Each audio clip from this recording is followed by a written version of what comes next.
Quanto al PowerPoint che vedete, non spaventatevi, lo spauracchio di un tempo, quando si andava a casa di qualcuno, erano le 300 diapositive sulle vacanze. Il PowerPoint è un po' lo spauracchio odierno, ma sono 10 immagini, mi servono perché da storico dell'arte debbo giustificare prima ancora che con qualche parola, con qualche immagine, quello che voglio dire riguardo a questo collante dei mestieri artigianali che è appunto la decorazione.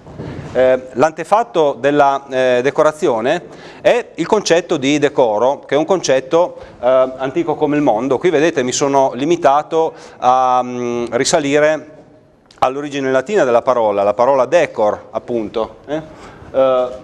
Ciò che conviene, bellezza, grazia, dignità, decoro e anche appunto ornamento.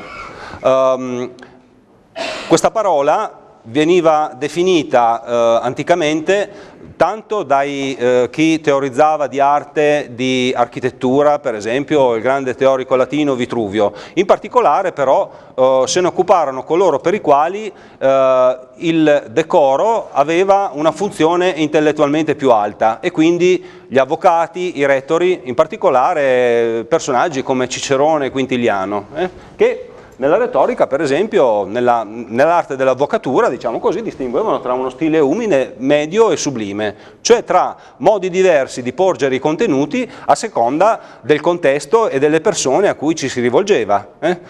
Se io invoco una preghiera devo pormi in un certo modo perché mi rivolgo a qualcuno che è molto superiore a me, se devo chiedere la condanna di qualcuno o la clemenza per lui dovrò utilizzare modi diversi. Il decoro è saper adattare le parole, in questo caso, o le immagini, i contenuti di vario genere alla circostanza e alla situazione. Vediamo l'immagine successiva. Ecco, un'immagine di grafie di vario genere. Il decoro è un concetto che, senza saperlo, quasi sempre senza teorizzarlo, perché si tratta di pratiche concrete, come quello che fanno gli artigiani, tutti i settori hanno sempre applicato, perché nel mondo si sono avuti infiniti tipi di scritture di caratteri tipografici, e oggi con l'informatica, con i computer, non c'è giorno che non possiamo scaricarne uno nuovo, perché sotteso all'uso dei caratteri c'è un aspetto legato al decoro. La scrittura maiuscola che vedete lì nel riquadro nero,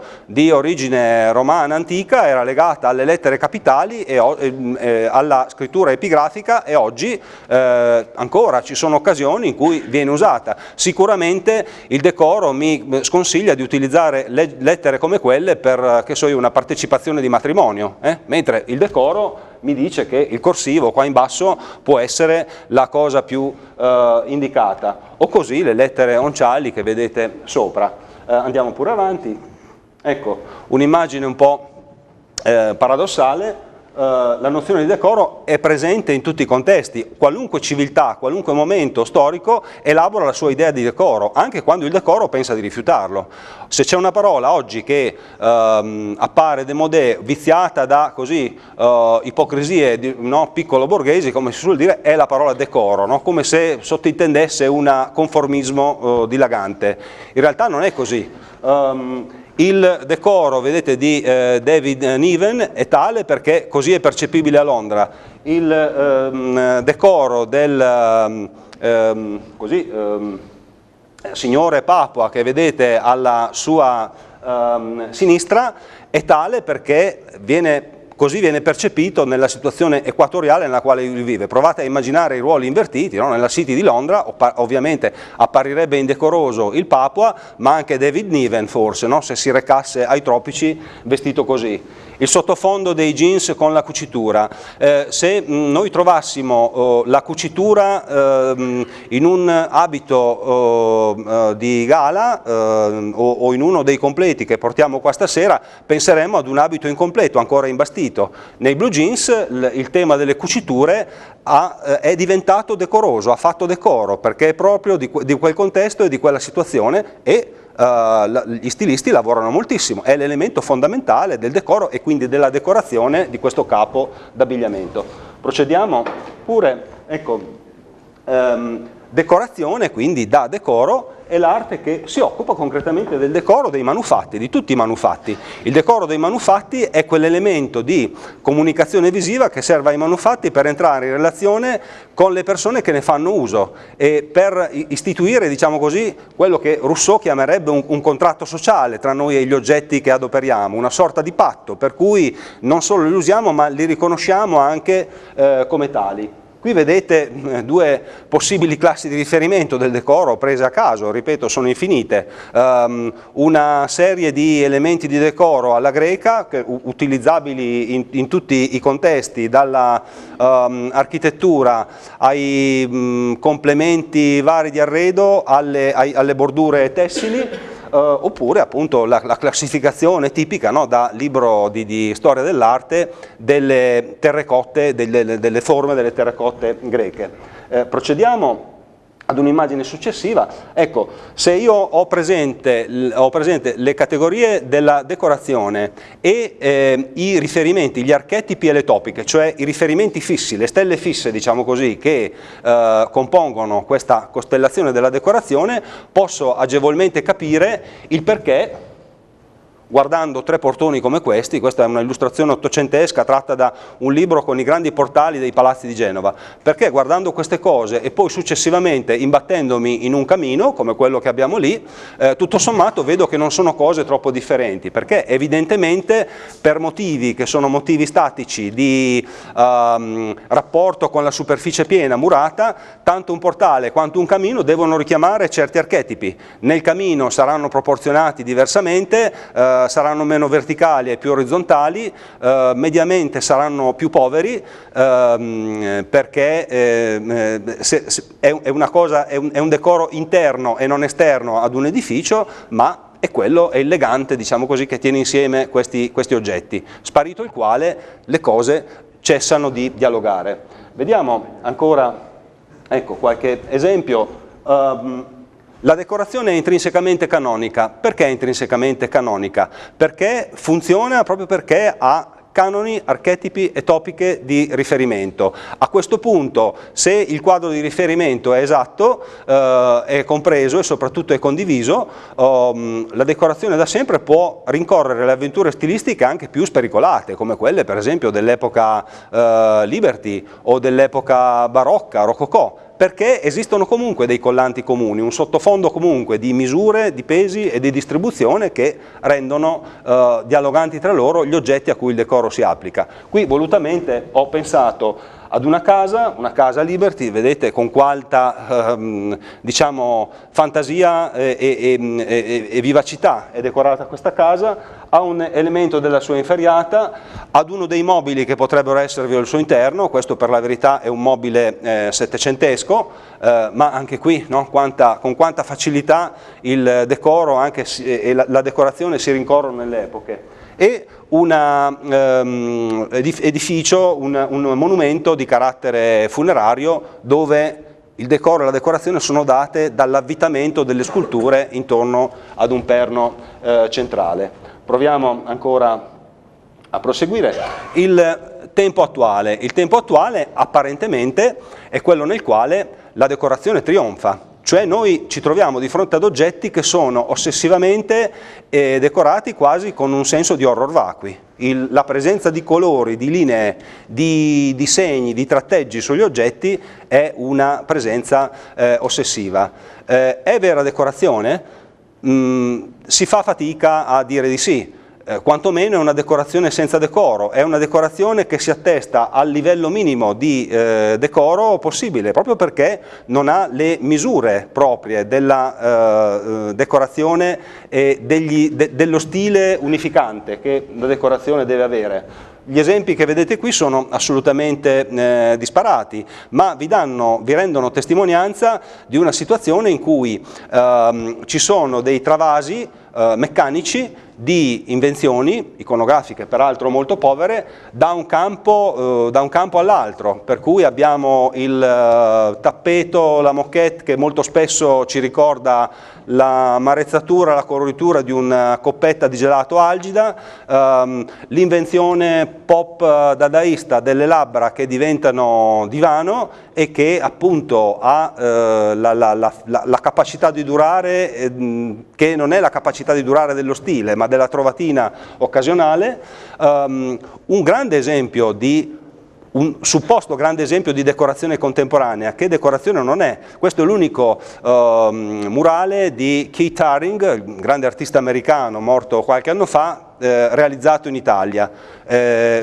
Normalmente si dice questa è decorazione contemporanea, in realtà di Keith Haring noi vediamo orologi decorati, magliette decorate, assolutamente allo stesso modo. Allora non è decorazione, è un orologio, una maglietta, un gadget di Keith Haring portato a scala gigantesca, come se passare dalla casa al microfono che stringo in mano o all'orologio che ho al polso fosse la stessa cosa, mancando appunto le misure, i ritmi di riferimento.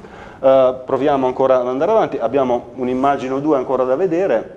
Ecco, recuperare tecniche e procedimenti della decorazione significa appunto scommettere sulle capacità di chi gli oggetti li crea, sul fatto che già che molte cose ancora sono fatte a mano o con macchine tutto sommato molto semplici, conviene fare di tutto per valorizzare la manualità, la sensibilità, le capacità inventive di chi a questi oggetti lavora.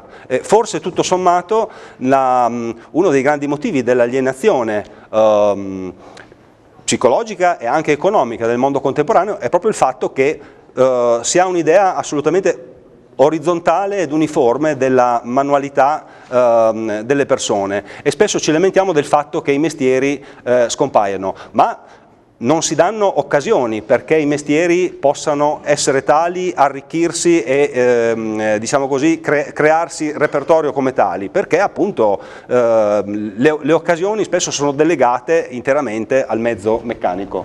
Vediamo, mi pare un'ultima o penultima immagine. Ecco, operare secondo il senso dell'ordine è l'espressione celebre con cui Ernst Gombrich, un grande storico dell'arte, intitola un suo libro fondamentale sulla decorazione nel mondo antico e moderno. Operare secondo il senso dell'ordine, volendone trarre così un motto, uno slogan, significa ripristinare non solo il senso dell'ordine, ma il senso generale che una cosa deve avere e l'ordine, cioè il suo posto nel mondo, il luogo al quale e la funzione al quale quell'oggetto è chiamato. Questi due requisiti sono necessari al rapporto che noi abbiamo con le cose. Anche quando le cose non hanno senso, pensate al divano a forma di labbra, spero che non sia presente qua dentro il designer che lo ha progettato, ma mi serve come esempio, io non ho nessuna inimicizia verso quel divano, sia chiaro. Anche quando una cosa si presenta in un modo così strano, impossibile da sposare, da coordinare con altri, noi siamo sempre disperatamente alla ricerca del posto, dell'ordine, del luogo da dargli nella nostra vita e spesso con grande difficoltà. Mi pare un'ultima immagine che è un'immagine frattale, è un'immagine nata in campo scientifico. I frattali, così, gli studi degli ultimi 30 anni che hanno perfezionato la teoria dei frattali usano queste immagini scientifiche appunto per farci capire come funzionano i frattali. Sono immagini che si duplicano e complicano una struttura che in qualche modo contiene, ingloba se stessa all'infinito. In realtà se io vi presentassi questa immagine senza alcun commento come quello che ho fatto, potreste benissimo pensare che queste sono delle elementari invenzioni decorative, di decoro. Che cosa voglio dire con questa ultima immagine? Che in fondo conviene fare, sarebbe auspicabile che la civiltà odierna cominciasse a fare un percorso a ritroso rispetto a quello fatto negli ultimi secoli. Il percorso fatto negli ultimi secoli è stato quello di sostituire con l'incalzare della conoscenza scientifica le operazioni empiriche grazie alle quali si creavano queste cose con le consapevolezze scientifiche che davano luogo a queste configurazioni. E ora forse di restituire anche alla mano, all'empiria, il potere di lavorare su queste immagini.